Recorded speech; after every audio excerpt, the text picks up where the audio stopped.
Let's talk about gaminess. I've conducted seminars on cooking game all over the country for the Elk Foundation, Turkey Federation, Mule Deer Foundation, big sport shows.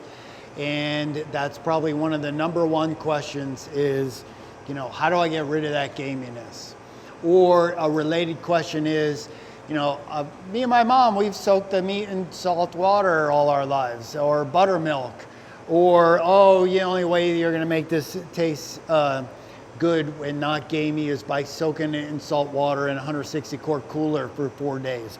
Or, I've got to marinate it like sauerbraten, and I've got to marinate it in wine to prevent it from tasting gamey.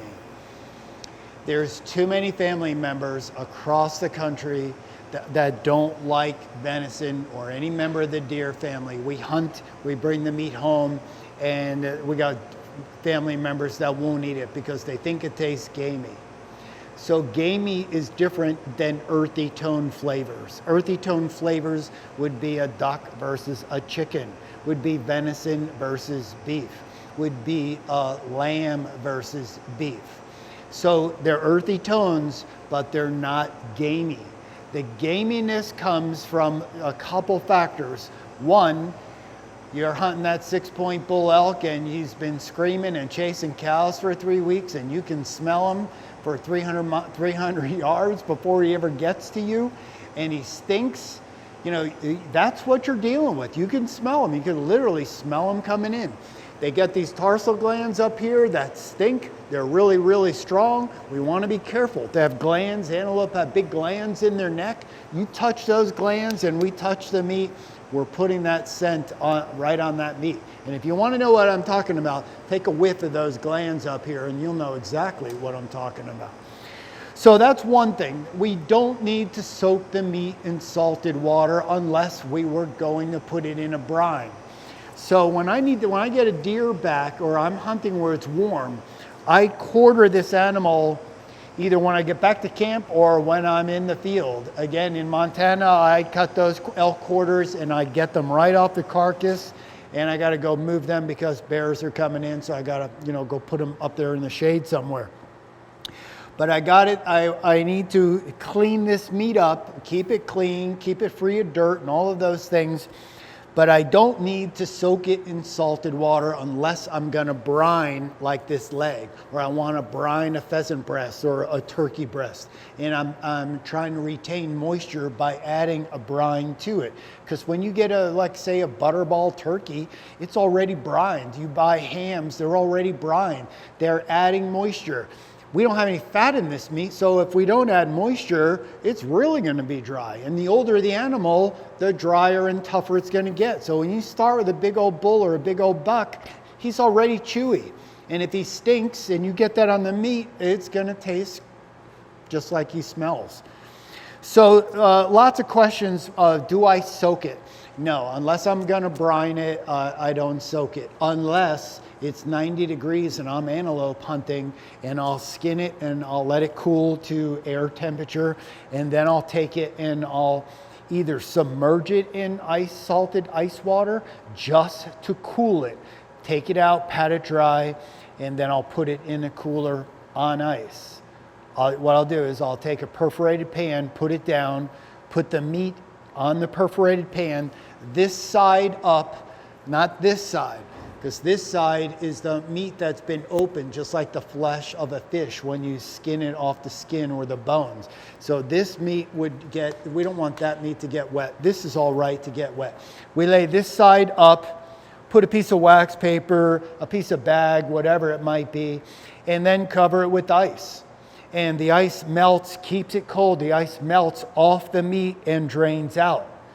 So to give an example of why I would not soak it in water is I do not take a New York strip steak and soak it in water for 4 days. It leaches everything out of it. And we want those earthy tones. It's not going to make it taste gamey. So it doesn't need to soak like Grandma used to tell us it had to soak in salted water. Now I will soak a liver or a heart maybe in buttermilk to draw some of the blood out of there, but that's the only time I do it. Or if I'm gonna take this whole leg and brine it, or a muscle and brine it, then I'll submerge it and inject it with a salt brine. But that's the only time I'll do that. The other thing is, we don't have to marinate it. Everybody thinks you got to marinate it, make sauerbraten, and add all this wine, add all these spices to mask the flavor. Our objective is to get all those family members that didn't like venison or didn't like any member of the deer family to get them eating game again. And we can very easily do that. So to give you an example, this is a less tender cut. It's the outside bottom round. So this can get moist cooking methods or combination cooking methods. Barbecue, it can be dry cooking methods where we would saute it. This muscle, when you use those dry cooking methods, you have to get that fascia off of there. That tacky, sticky membrane that's on the outer surface of the meat. That's what makes it taste gamey. That fascia that's on the outside of this. So as a professional chef, when I buy venison for $20 a pound and I use this to saute medallions in a Kahlua rum sauce or something like that, I've got to get that fascia off every muscle when we're using dry cooking methods. When we're using, say, we're stewing or grinding, that's another story. You don't have to take it off. You don't have to be as worried about it because we're usually altering the flavor with, spices to make sausage and things like that. But the fascia is what makes it taste gamey. That's what makes it contort out of shape when it cooks. And that's what makes it taste chewy. That fascia has to come off of there. So we've already talked about all these conditions and variables. There's so many variables that determine how we're going to approach this animal. Again, I'm quartering it up when it's warm. I'm quartering it up when I got to pack it out. I might not be field dressing it because the bears are coming in. So all of our conditions are different, but our objective is to get that meat cooled down as fast as possible. Then we can determine what our next steps are going to be. Do we want to age it? Are we going to cut it up on the tailgate? Do we have to leave and fly somewhere? What are we going to do next? And what pieces are we going to use? But the most important thing here is that we understand the definition of what gaminess is. And gaminess is the width of those tarsal glands right there. And that comes from the fascia on the outside of the muscles. So the most common question at the sport shows is, what do I do with those round steaks in my freezer? They cut round steaks out of the hind leg. And that we don't want to do because every one of those muscles are covered with fascia. And at a later lesson, we're going to take a leg apart and show you exactly why we don't cut round steaks out of that. So we don't want the meat gamey. We want it to be wholesome. We want it to be safe. We want it to taste good. We want earthy tones and flavors with no gaminess so that all of our family members and friends will eat that. And we're going to get into that in the next couple lessons.